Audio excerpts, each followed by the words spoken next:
நமச்சிவாய வாழ்க. நாதந்தாள் வாழ்க. இமைப்பொழுதும் என் நெஞ்சில் நீங்காதான் தாழ் வாழ்க. வாழ்க வளமுடன். அனைவருக்கும் இனிய வணக்கங்கள். அனைவருக்கும் இனிய புத்தாண்டு வாழ்த்துக்கள். 2026ஆம் ஆண்டு பிறக்க இன்னும் ஒரு சில நாட்களே உள்ளன. ஒரு வருடம் என்பது சாதாரண விஷயம் கிடையாது. 12 மாதங்களில் ஒருவரின் வாழ்க்கை மேலேயும் போகும், சரிந்து கீழேயும் போகும். 12 மாதங்களில் ஒருவரின் வாழ்க்கை தலைகீழாக கூட மாறும். அந்த வகையில் உங்கள் வாழ்க்கையில் என்ன மாதிரியான மாற்றங்கள் எல்லாம் நடக்கும், உங்களுக்கு எதில் ஏற்றம் ஏற்படும், எதில் சறுக்கல் ஏற்படும் என்று சற்று விரிவாக காண்போம்.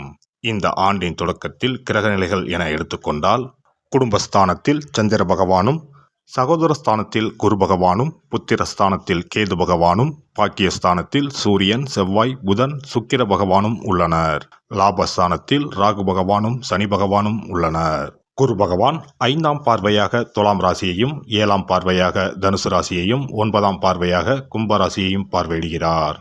சனி பகவான் 3ஆம் பார்வையாக மேச ராசியையும், 7ஆம் பார்வையாக சிம்ம ராசியையும், 10ஆம் பார்வையாக விருச்சிக ராசியையும் பார்வையிடுகிறார். இந்த கிரகங்களின் அமைப்பு மற்றும் பார்வையினால் உங்கள் வாழ்வில் ஏற்படும் சுப மற்றும் அசுப பலன் என்ன என்பதனையும், அசுப பலன் ஏற்படுமாயின் ராசிக்காரர்கள் செய்ய வேண்டிய பரிகாரம் என்ன, வழிபட வேண்டிய தெய்வம் யார் என்பதனை பற்றியும் முழுமையாக காண்போம். பிறக்கப் போகும் இந்த புது வருடம் உங்கள் வாழ்வில் வளமும் நலமும் செல்வ செழிப்பும் பெற்று வாழ்வில் உயரிய நிலையை அடைய எல்லாம் வல்ல எம்பெருமானை வேண்டி விரும்பி கேட்டுக்கொள்கிறேன். புதுமையான சிந்தனைகள் உடைய கன்னிராசி அன்பர்களே, இந்த வருடம் சிலருக்கு விலை உயர்ந்த பொருட்கள் சேரும். அவ்வப்போது தோன்றும் வதந்திகளுக்கு முற்றுப்புள்ளி வைப்பீர்கள். வாக்கு வன்மை மேம்படும். தனதானிய விருத்தி உண்டாகும். திட்டமிட்ட முயற்சிகளில் வெற்றி உண்டாகும். குடும்பத்திற்கு தேவையான புதிய பொருட்களை வாங்குவீர்கள்.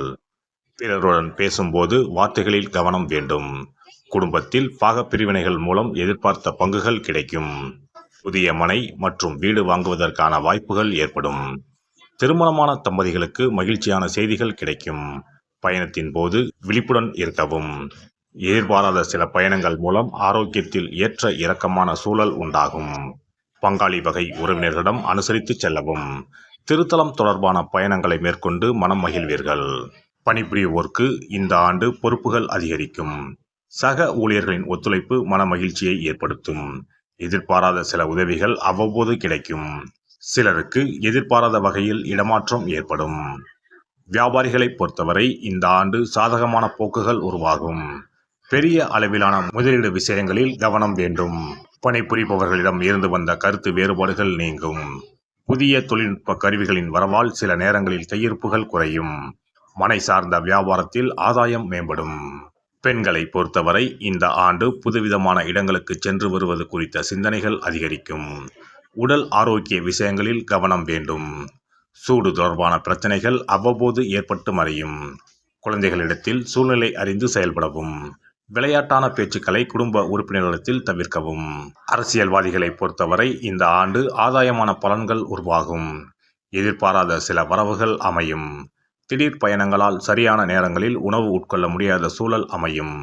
புதிய முயற்சிகளில் ஆலோசனை பெற்று முடிவெடுப்பது நன்மை தரும். கலைஞர்களை பொறுத்தவரை இந்த ஆண்டு மகிழ்ச்சியான செய்திகள் கிடைக்கும். தடைப்பட்ட சில வாய்ப்புகள் சாதகமாக அமையும். பொருளாதாரத்தில் ஏற்ற இறக்கங்கள் உண்டாகும். உடல் ஆரோக்கியத்தில் சற்று கவனம் வேண்டும். மாணவர்களை பொறுத்தவரை கல்வியில் இருந்து வந்த ஆர்வமின்மை குறையும். அடிப்படை கல்வியில் ஏற்ற இறக்கமான சூழல் ஏற்பட்டாலும் நல்ல மதிப்பெண்களை பெறுவீர்கள். உயர்நிலை கல்வியில் இருப்பவர்கள் பாடங்களை 1க்கு 2 முறை படிப்பது நல்லது. விளையாட்டு போட்டிகள் மூலம் திறமைகள் வெளிப்படும். இந்த வருட கிரக அமைப்புகள் அடிப்படையில் கன்னிராசி அன்பர்களுக்கு புதிய வீடு மற்றும் மனை வாங்குவதற்கான வாய்ப்புகள் உருவாகும். உடல் ஆரோக்கிய பிரச்சனைகள் கட்டுப்பாட்டுக்குள் வரும். உறவுகள் இடத்தில் அனுசரித்து செல்லவும். கால்நடை விஷயங்களில் பெரிய அளவிலான முதலீடுகளை தவிர்ப்பது நல்லது. திங்கட்கிழமை தோறும் பார்வதி தேவியாரை வழிபாடு செய்து வர சேமிப்பும் தொழில் வளமும் பெருகும். சிறப்பு தொகுப்பு. புத்தாண்டு அன்று செல்வம் பெருக நாம் என்ன செய்ய வேண்டும் என்பதனை பற்றி காண்போம். புத்தாண்டு அன்று நாம் சில விஷயங்களை செய்வதன் மூலம் வீட்டில் செல்வ செழிப்பும் அதிர்ஷ்டமும் மகாலட்சுமி கடாட்சமும் உண்டாகும். ஆகையால் புத்தாண்டு அன்று அதிர்ஷ்டம் தரக்கூடிய வகையில் சில விஷயங்களை கட்டாயம் செய்ய வேண்டும். இன்னும் சில நாட்களில் 2026ஆம் ஆண்டு பிறக்கப் போகிறது. அதாவது ஜனவரி 1/1/2026 அன்று கோவிலுக்கு செல்வது, தானம் செய்வது, புது ஆடை அணிவது மற்றும் வீட்டிற்கு தேவையான பொருட்களை வாங்குவது என பலவற்றை செய்வதன் மூலம் நற்பலன்களை பெற முடியும். பொதுவாக பெரும்பாலான வீடுகளில் எதிர்மறையான எண்ணங்கள் எப்போதும் இருந்து கொண்டே இருக்கும். இதனால் வீட்டில் அதிர்ஷ்டம் என்பதே இருக்காது. முக்கியமாக குடும்பத்தில் மகிழ்ச்சி என்பதே இருக்காது. இவை அனைத்திற்கும் தீர்வு கடவுள் வழிபாடு ஒன்றே ஆகும். கடவுளுக்கு உரிய பொருட்களை வாங்கி வழிபடுவதன் மூலம் வீட்டில் நேர்மறை ஆற்றல் பெருகி குடும்பத்தில் மகிழ்ச்சியும் செல்வ செழிப்பும் உண்டாகும். புத்தாண்டு அன்று வாங்க வேண்டிய 3 முக்கியமான பொருள்: துளசி இலை, ஏலக்காய், கல்உப்பு. துளசி இலை, ஏலக்காய், கல்உப்பு ஆகிய 3ம் மகாலட்சுமியின் அம்சம். ஆகையால் வருடத்தின் முதல் நாள் அன்று மேற்கூறிய 3 பொருட்களை வாங்குவதன் மூலம் வீட்டில் செல்வ செழிப்பு உண்டாகும். துளசி இலையை வாங்கி வந்து பூஜை அறையில் பெருமாளுக்கும் ஆண்டாளுக்கும் வைத்து வழிபட வேண்டும். அடுத்து ஏலக்காய் வாங்கி வந்து பூஜை அறையில் விளக்கின் அருகில் வைத்து வழிபட வேண்டும். செல்வ செழிப்பு உண்டாக்குவதில் கல்உப்பு முக்கியமான பொருளாகும். ஆகையால் கல்உப்பை வாங்கி கட்டாயமாக பூஜை அறையில் வைத்து வழிபட வேண்டும். வாங்க வேண்டிய பிற பொருட்கள் என எடுத்துக்கொண்டால் மல்லிகைப்பூ, மஞ்சள், குங்குமம், சர்க்கரை, இனிப்பு, பசும்பால், குத்துவிளக்கு ஆகியவற்றையும் வாங்கலாம். புத்தாண்டு அன்று அதிகாலை எழுந்து குளித்து பிரம்ம முகூர்த்தத்தில் பூஜை அறையில் விளக்கேற்றி வழிபட வேண்டும். அடுத்து கோவிலுக்கு சென்று அபிஷேக பொருள் வாங்கி கொடுத்து தரிசனம் செய்ய வேண்டும். முக்கியமாக புத்தாண்டு அன்று ஏழை எளியவர்களுக்கு தானம் செய்ய வேண்டும். மேலும் அறுசுவை உணவுகளை சமைத்து கடவுளுக்கு படையலிட்டு வழிபடுவது நல்லது. புத்தாண்டு அன்று பிறருக்கு கடன் தரக்கூடாது. நல்ல நாட்கள் மற்றும் விசேஷ நாட்களில் பிறருக்கு கடன் கொடுப்பதன் மூலம் வீட்டில் அதிர்ஷ்டம் குறையும்.